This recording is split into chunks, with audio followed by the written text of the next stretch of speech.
Salut les païennes! Je suis trop contente aujourd'hui. C'est un jour très particulier déjà. C'est le jour de l'ouverture officielle de la communauté des païennes en ligne et également sur Annecy.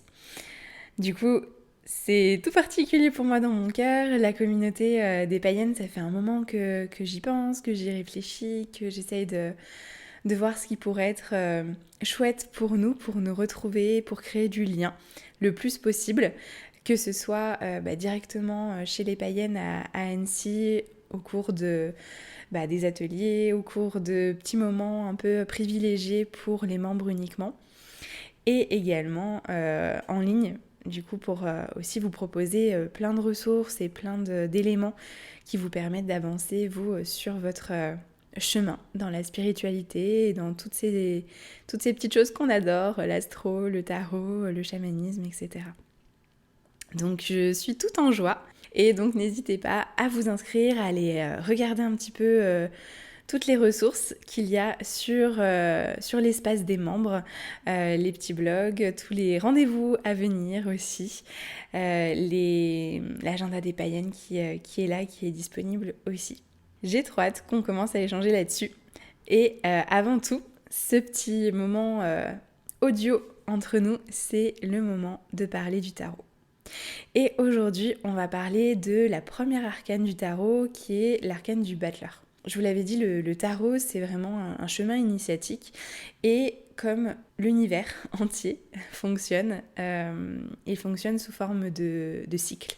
C'est quelque chose de cyclique.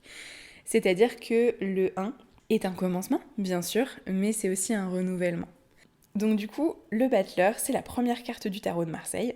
Elle porte donc le numéro 1 et elle vient pas de nulle part, c'est-à-dire qu'elle vient du numéro d'avant, qui peut être le 22, qui peut être le 0, qui peut être sans numéro aussi. Dans le tarot de Marseille, il n'y a pas du tout de numéro à la carte d'avant, qui est le mât. Je vous en parlerai un petit peu plus tard. Ce battleur, là, j'adore le voir, un petit peu comme le bélier en astro. Ça fait un petit peu comme la première flamme de vie. Le bélier en astro, c'est un peu pareil, c'est en avril, le printemps commence à émerger et la vie reprend. Et avec le battleur, c'est ça. C'est cette première étincelle de vie qui commence à arriver sur la Terre. Comme si on était dans notre évolution humaine, ça pourrait correspondre en fait au moment de la conception, à la petite graine qui est plantée. Et d'ailleurs, cette graine, on la voit. Elle est juste entre les jambes du battleur. Du coup, c'est une énergie qui est en préparation. Elle n'est pas encore tout à fait incarnée dans le monde matériel. Le battleur, c'est comme si c'était une idée, quelque chose qui commence à germer, quelque chose qui est encore dans le monde subtil. Et c'est une idée qu'on vient d'avoir, mais elle n'est pas encore matérialisée en fait. Et du coup, comme je vous disais la dernière fois, au dernier épisode, pour moi, les arcanes majeures du tarot, c'est un petit peu comme si on avait 22 nouveaux petits potes autour de nous, chacun avec sa personnalité. Et la personnalité de celui-ci, du battleur, du coup, c'est quelqu'un de globalement hyper enthousiaste, joueur, rigolo. Vous le voyez sur la carte si vous avez un tarot de Marseille, c'est hyper coloré. Il a, c'est un petit saltimbanque en fait. Hein, il a ce côté hyper joyeux en lui.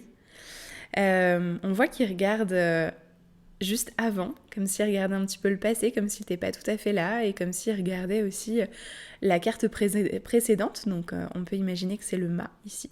Et lui, un peu comme le bélier en astrologie, il est toujours prêt à commencer une nouvelle aventure, à démarrer un nouveau projet. Il donne le top départ en fait, ce battleur. C'est comme si le battleur, il commence sa vie d'initié, il va bientôt recevoir tous les enseignements du tarot, mais il vient pas sans rien. Le tarot, comme je vous disais, c'est une évolution perpétuelle. Alors il vient bien de quelque part, et il vient donc du 22, celle qui n'a pas de numéro, le mât. Le mât, si vous le voyez, il a dans son petit baluchon toutes ses compétences, toutes ses connaissances. Il revient ici avec le battleur dans une nouvelle étape d'évolution.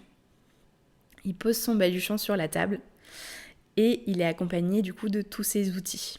Comme le battleur, là vous voyez, la table est bien posée devant. Et tous ces outils-là, ils nous parlent des 4 éléments. des 4 éléments en fait qui régissent le monde. Le denier qui est dans sa main et qui nous parle de la terre. Le bâton dans son autre main qui correspond au feu. La lame ou alors l'épée comme on verra plus tard. Celle-ci, elle nous parle plutôt de l'air. Et la coupe qui va représenter l'eau. Dans toutes les cartes, il y a un petit côté dark et un petit côté lumineux. Là, on a vu le côté plutôt lumineux du battleur, hyper enjoué, toujours prêt à actionner, toujours prêt à démarrer un nouveau projet. Mais du coup, c'est vrai que le tarot, il a cet aspect, ce double aspect, parce que nous, en tant qu'humains, on est comme ça aussi. On accepte l'ombre et la lumière en chacun. Et le battleur, lui, il peut être du coup assez malin. On peut le découper son nom comme le bas-teleur, comme si des énergies assez basses venaient nous leurrer et nous jouer des tours finalement. Donc le battleur, il peut y avoir parfois un petit côté beau parleur et parfois un peu menteur aussi. Donc attention à ça.